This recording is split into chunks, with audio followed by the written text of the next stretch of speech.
Hi, I'm Catherine. And I'm Gail, and welcome to Women Over 70 Aging Reimagined, our award-winning weekly podcast. Please visit womenover70.com, consider membership in our Aging Reimagined circle, become a sponsor, make a donation, and mark your calendar now to attend our symposium in the Chicago area on October 19th, 2024. Please join us in continuing to inspire women to age with curiosity, creativity, and contribution. And today we're very happy to be in conversation with Ann Anderson Evans. Ann is 81 from Vermont. She's a writer, a linguist, a former professor, twice a wife and once a widow. She's a mother and grandmother. Ann has traveled and lived in many countries and speaks 6 languages. Her first book, Daring to Date Again in 2014, won multiple prizes for Memoir. Her sequel, just released in January of this year, 2024, is The Sweet Pain of Being Alive, a memoir of love and death. And in this book, Ann narrates her journey of uncovering why, after 13 happily married years, her husband killed himself. Critics are calling her story, and I quote, an important contribution. Thousands of wives and partners will find similarities in Ann's story, including the same unanswered questions. So welcome, Ann, to Women Over 70. You know, you've made so many appearances on television and radio and podcasts, including the Discovery Channel's Sex and America special and NPR's Author's Corner. And Gail and I are so pleased to have you as our guest on Women Over 70. Thank you. It's a great pleasure.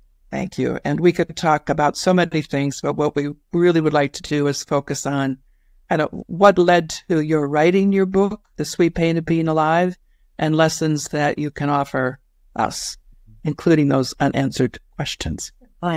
So, but first, just a little backstory. When and why did you become involved in writing memoir, given your distinguished career as an author, a linguist, and a professor?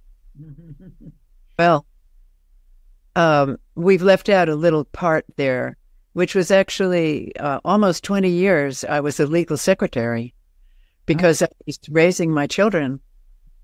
I needed that to raise my children. So I always liked to write. And I'd lacked mentorship when I was younger. And then in about the 1980s somewhere, I wrote a novel. And a friend of mine had me send it to her agent, who was Marilyn Marlowe at Curtis Brown. And Marilyn wrote it, and she said, you write with unusual sensitivity. Please send me what all the next things that you're going to write. And I was like, who, me? Wow, great.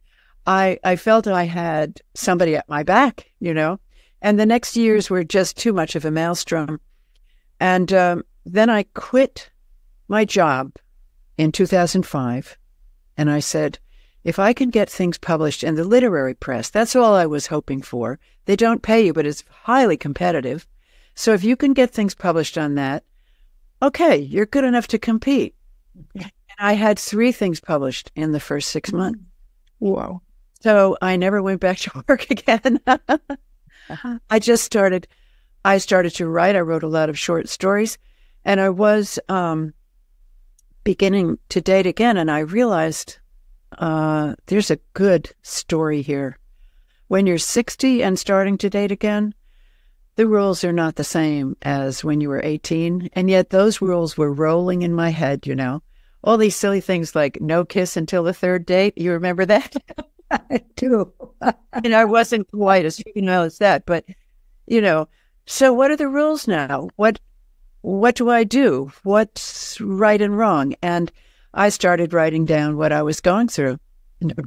That sounds like it was terrible. I started writing down my adventures, and it turned out to be a very good story. And I was, writers learn that you have to write things down as they happen, or you will forget the details. You'll forget the color. You'll forget some really important parts of it. So I was writing that down, and as I kept writing each adventure, one after the other, okay, this is turning into a book. And that's what happened. And then when Terry died, the same thing. On the first day, I wrote down everything that happened because I knew I would forget it. I would suppress it or just forget it, and kept writing after that. And I've written other things too, short stories and academic things, and quite a number of things. But these two books have been the major projects. So, in your book, The Sweet Pain of Being Alive, I think you discuss some of the unique dynamics in your relationship with Terry's. What would you like? What can you share with us? I've shared a lot. In the end of the book, the process of writing drew me to this point. He had a fatal secret, and that secret was part of why he killed himself. And I decided I'm not going to keep it. So as far as possible, I've written very frankly about what happened. When we had a wonderful marriage, I have to tell you. It was harmonious, interesting, supportive. It was all I'd ever dreamed of as a marriage. However, 3 years into it, I discovered a box of women's clothes under the bed. And he said, "Oh, well, that's nothing. I experimented a little bit, and every once in a while I play around with it, but I'll put those away." And looking back on it now, I didn't know enough about transgender people to see the red flags that were right in front of me. And if I had seen them, what would I have done? I don't know. What should I have done in that moment when I learned that he liked to wear women's clothes? And he was a big man, burly man. He had built up a male persona that nobody, not even his closest friends, had any idea that he yearned to be a woman. Mm-hmm. And yet his last words to me were, "I've always wondered what it would be like to be a woman." Mm-hmm. So that's the clue.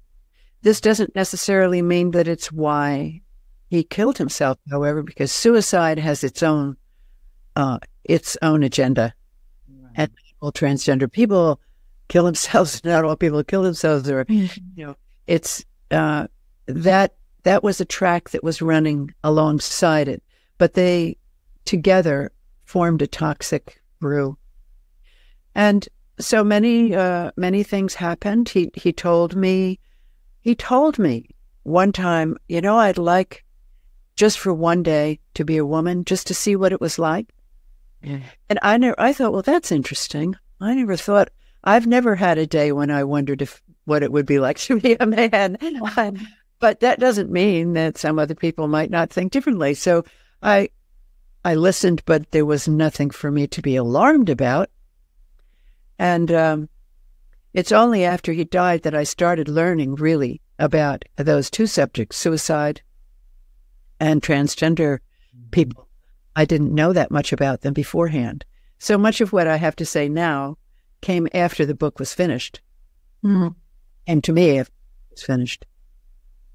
So his liking to dress in women's clothes, was that it done in the privacy of the home, or did he go to other places? He said to me, "I've never been out in public dressed as a woman. It's only at home." And of course, I don't know what he did. He didn't tell me. Yeah. Well, he did. So I know the tip of the iceberg, I think. Mm-hmm. But for example, about suicide, I was thinking back on the movie A Star is Born. Mm-hmm. The end of The Star is Born, his beloved goes off on her tour, and he says, "I can't stand it anymore," and goes into the barn and shoots himself. This is not how suicide happens. Suicide is planned, usually.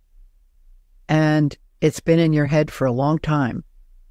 And it kind of is very disrespectful to this second character not to give him the fullness of what suicide really is. It's a kind of a plot twist that's just thrown in there, but it's not real. The only advice that I ever got that really made me believe that there might be a way to stop people from killing themselves, because with all the hotlines and all the counselors and all the stuff that we have, the needle has barely moved on suicide. So we have certainly not found the way to prevent it or at any stage. But I was concerned about another person once and called the hotline, and he gave me 2 pieces of advice, which I think are very useful in this regard. One is to confront the person, are you thinking of suicide? I had avoided doing that because I thought it might encourage them. No. And the second one was to say, have you ever made plans to do it? And I think, those are 2 very helpful pieces of advice in dealing with suicide. I don't think they save Terry, but they might save some people. And as for the transgender business, I've made friends with a number of transgender women. They freaked me out in the beginning. If Terry had come walking into the room dressed as a woman, I think I would have thought first of Monty Python. I think I might laugh, which would be so insulting, so terrible.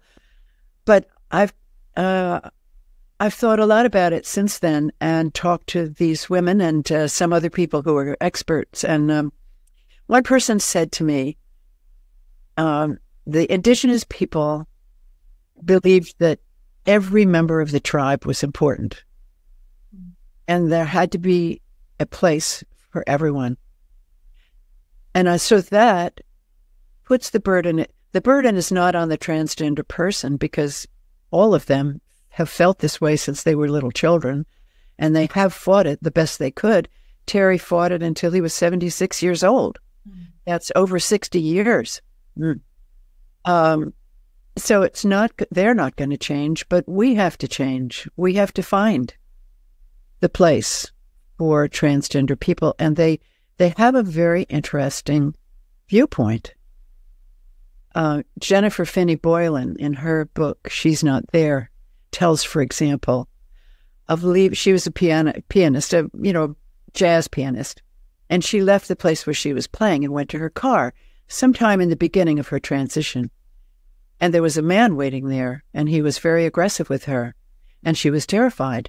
And she realized, being a woman is not just wearing women's clothes. There are a lot of things. You have to put those alarm bells in your head, which a person who's been raised as a boy never has. So they have this very interesting mixed spirit. It's like they were nurtured as one gender they were nurtured, but their nature is another. And it's interesting sort of study how those things interact with each other. It was interesting that I know a transgender woman, have had a lot of conversations with her, and she was married, she had 3 children, very well-respected career. And she talked about, what really struck me was as she became a woman, she realized, she finally understood what friendship means. Yeah. That she had not, as a man living in a man's life, she had colleagues, she had buddies, but she didn't have the kind of friendship that she was experiencing now as a woman. That's very interesting. So it gave you an appreciation of your position as a woman, right? Yes, definitely. Function that they can provide for us. Absolutely. Yes. Yeah. She also had a lot of bad hair days, as she called them. But I'm wondering so what are some of the things other things you've learned that you've noticed in the process of writing the book and after, and being in company with transgender women?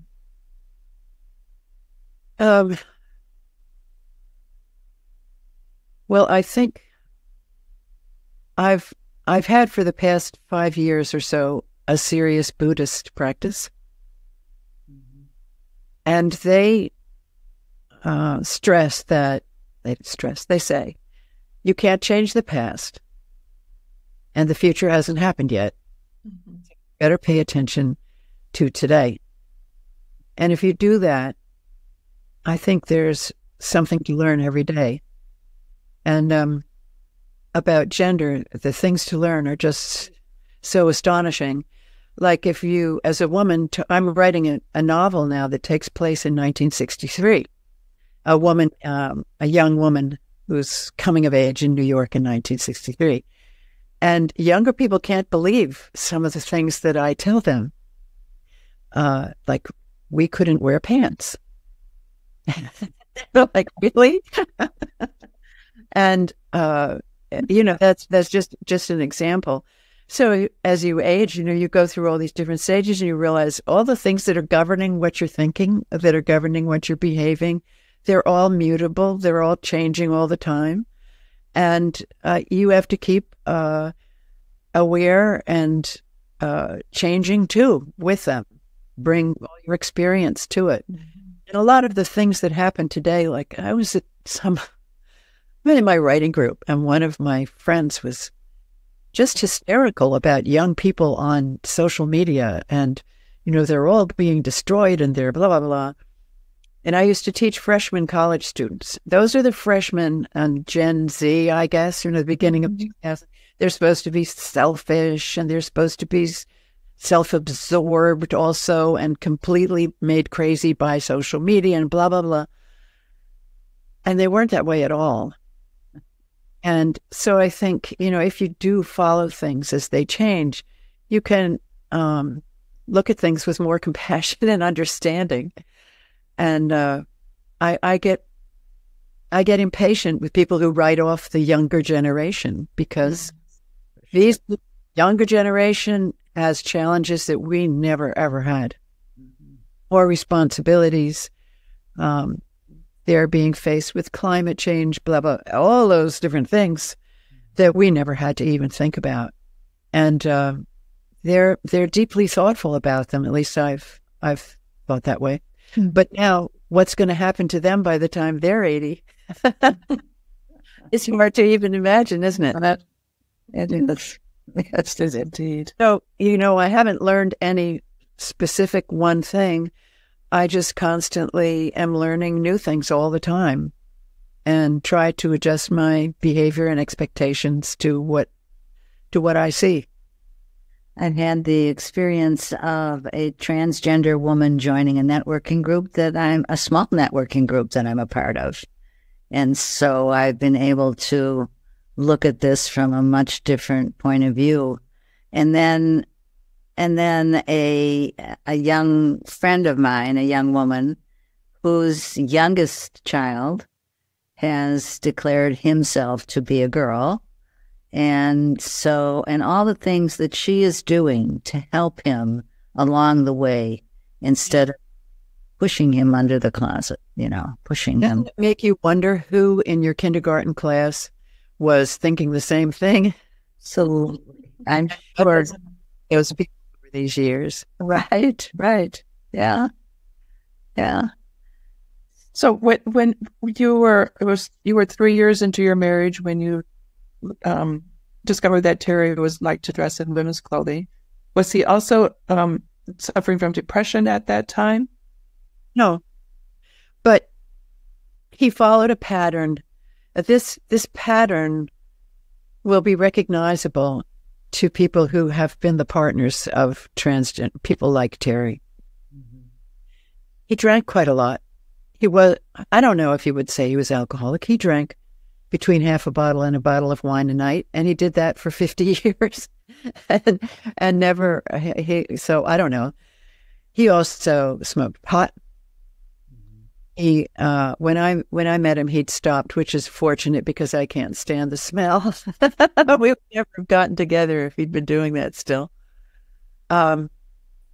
So those behaviors are common escapes, and he also had some deep spiritual studies that partially made him able to. He'd find one thing after another that made it possible for him to handle this. Mm-hmm. And I think when COVID came and you're just home, staring at yourself in the mirror, that didn't help any. But there were, he had, what do you call them? Coping mechanisms. He had a masochistic streak, which I could not satisfy. I could never harm a person I love. I said to her, she's a psychiatric social worker, and we were talking about this. I said, why did Terry choose me? Why? I mean, I'm absolutely heterosexual, 98%, you know? And she said he knew what he was getting into, and he chose you.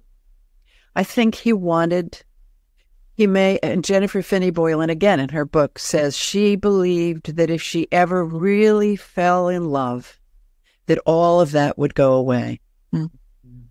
And she did really fall in love and had 2 sons, I think, with her. Her wife stayed with her. But it did not go away. And I think Terry also thought he'd never been married before. And he was a terrible procrastinator. And I said, Terry, you never do anything on time. He was quite prompt, but, you know, as far as putting things away and filing his taxes and everything, he always procrastinated to the last minute, grading his students' papers. I said, you didn't procrastinate at all. From the first day, you were calling me every day. How do you explain that? And he kind of smiled. He said, it sounds very much like love, doesn't it? And I think he wanted very much to be a good husband. And on our honeymoon, he said to me, my mother would be so happy today. His mother had died already. But he wanted to be, quote, normal, you know? And for a few years, he did it pretty well. And it started to turn on him. And as for depression, he may have had a low-grade depression going all the time. I don't know, but it's hard to tell. He did have a deeper depression when he could no longer teach. He was 75 when he stopped teaching, and that really was hard for him not to have any schedule. And he was depressed for a number of months then, but he came out of it. I'm sorry, go ahead. No, you go ahead. Well, I was just, you mentioned that you're practicing Buddhist. And is that something that you've been involved in since Terry died? Is that part of your own path to healing and rejuvenation? No, well, in fact, Terry studied with Chogyam Trungpa Rinpoche, has a center here in Vermont. He died a number of years ago, but he spent several summers in retreat with him. But Trungpa had some major flaws, died young, and Terry never found another teacher. But I've always been interested in Buddhism, and during the we moved into a house in Vermont in March 2020. Terry into a town we knew nothing about. So with the lockdown, we were in this house, not knowing any of the resources or people in the town. Then Terry died in May. That was a few months later. And I was alone in the house, not knowing my neighbors, not knowing anything. And I found a group in New York, the New York Center for Contemplative Care. And they had a grief class, or whatever you call it, meetings every week. And I so liked their attitude. You didn't go in there and, oh God, I can't, what am I going to do? You know, it was entirely positive and giving you a lot of tools. Meditation, for example, is a very helpful tool when dealing with a strong emotion like grief. And I learned how to do that. It was very difficult to just sit there for half an hour feeling just terrible. Most people, you know, your first instinct is to get up and go away, to do something else, to divert yourself. But if you really let it settle in you and, you know, absorb it, it becomes more manageable. And when I saw that was working, I figured, well, I'll do this for the rest of my life too. Yeah. And I meditate once or twice a day and go on retreats every once in a while. Very helpful. So, Anne, this is, thank you for sharing all of this with us. And I'm wondering, how do you think about your own aging now? I don't, well, I should have been thinking this way since I was 25.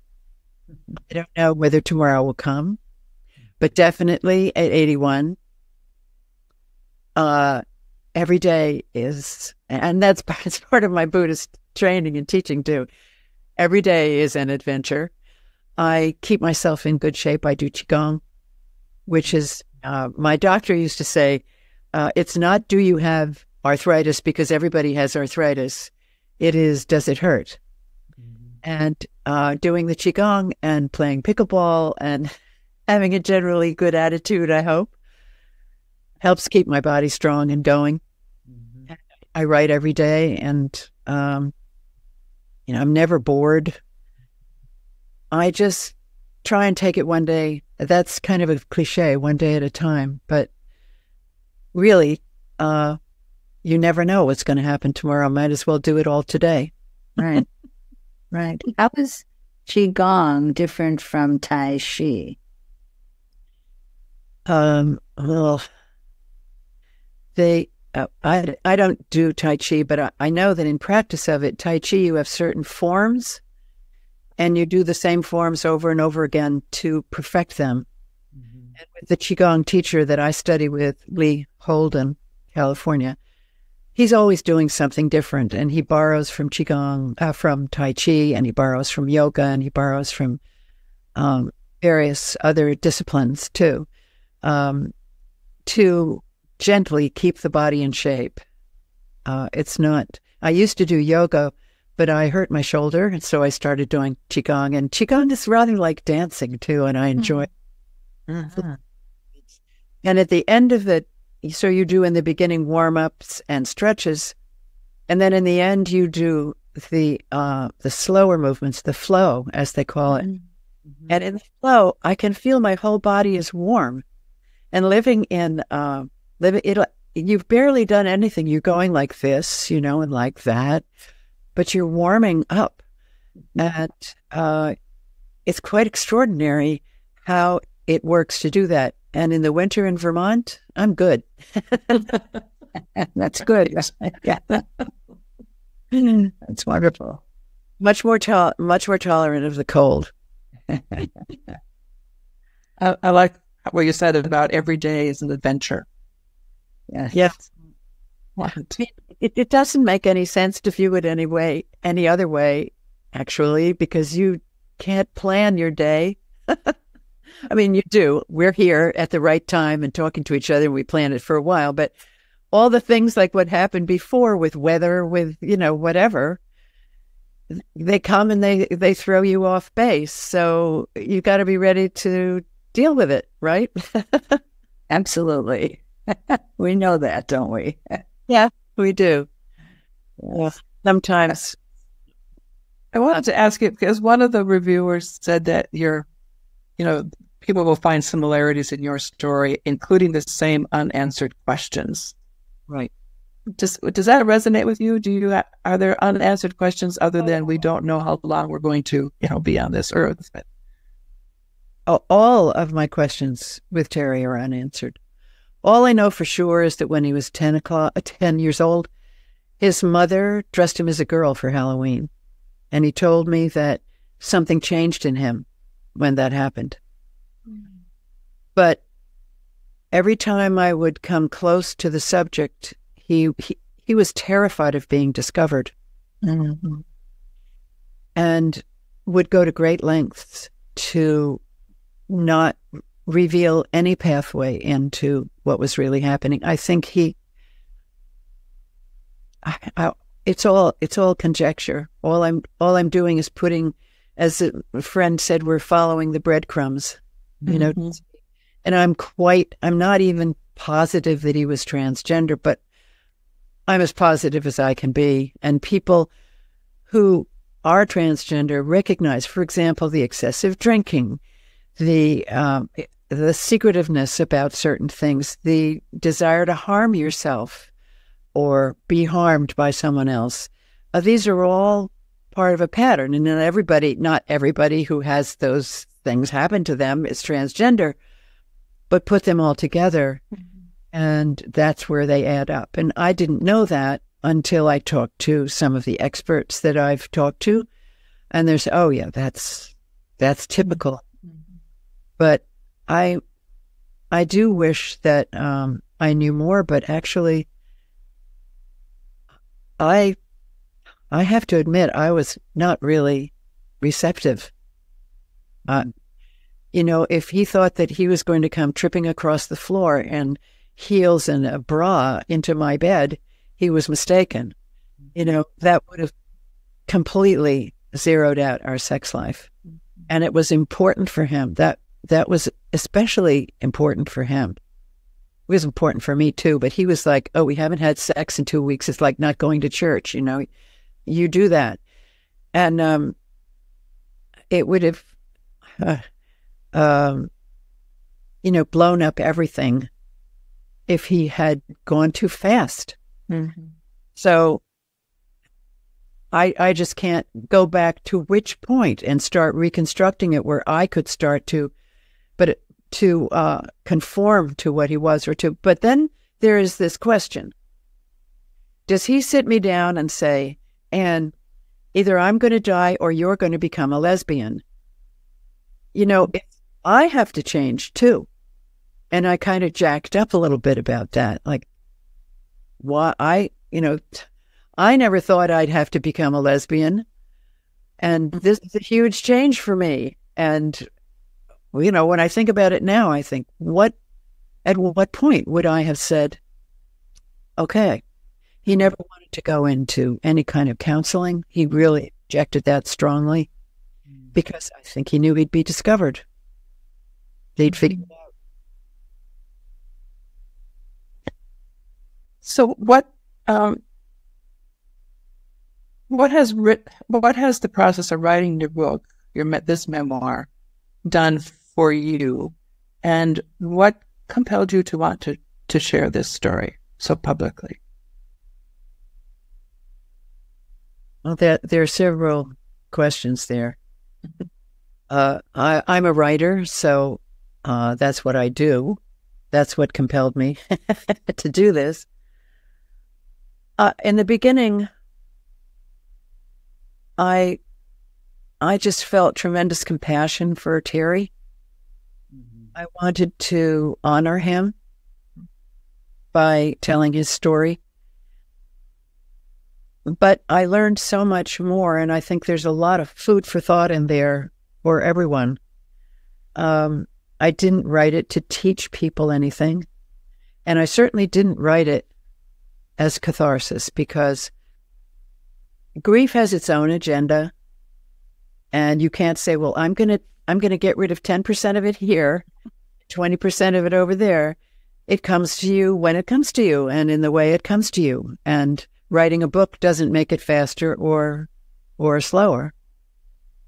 But now that the book is out, I can see that a lot of people will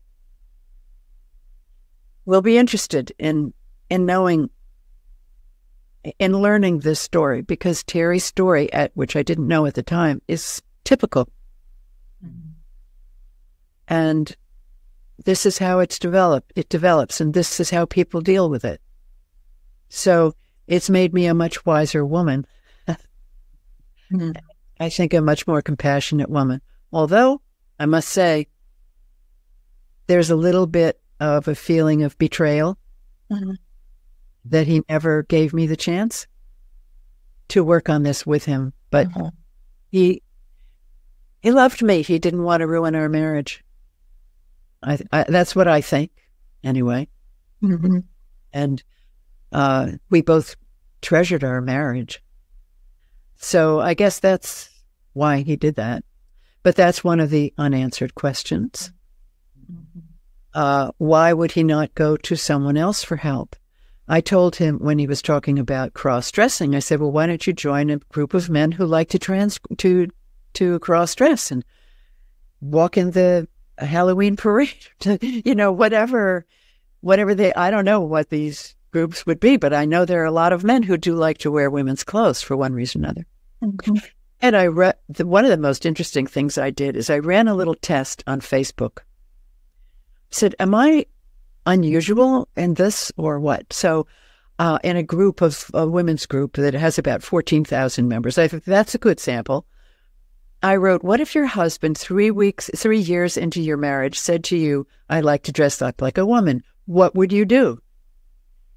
And half of them were like, no, thank you, like me. But a number that surprised me anyway, said their answer was, just don't wear my shoes, or let's go shopping together, or you'd look great in my such and so blouse. So I guess there are all kinds. They were treating cross-dressing as sort of foreplay, They weren't treating it with the gravity that Terry. Yeah. The identity. Yeah, right. So that surprised me. And I was talking with a transgender friend who used to work in obstetrics. And I said to her, Andy, normal heterosexual couples do horrifying things in the bedroom. She said, oh, I know. I used to work in obstetrics and you wouldn't believe the stories I heard. And I think, it would be salubrious if we knew some of those stories. There is no such thing as normal. There's people do all kinds of things, and we don't talk about them, and they're not even in fiction. They're just completely buried. Mm-hmm. So I think that the book, maybe, to me, it encouraged me to have a much more open view of life. And don't assume that everybody else is thinking what you're thinking or acting like you're acting. That's a wonderful, powerful message. Definitely. Oh, makes life a lot more interesting. Indeed.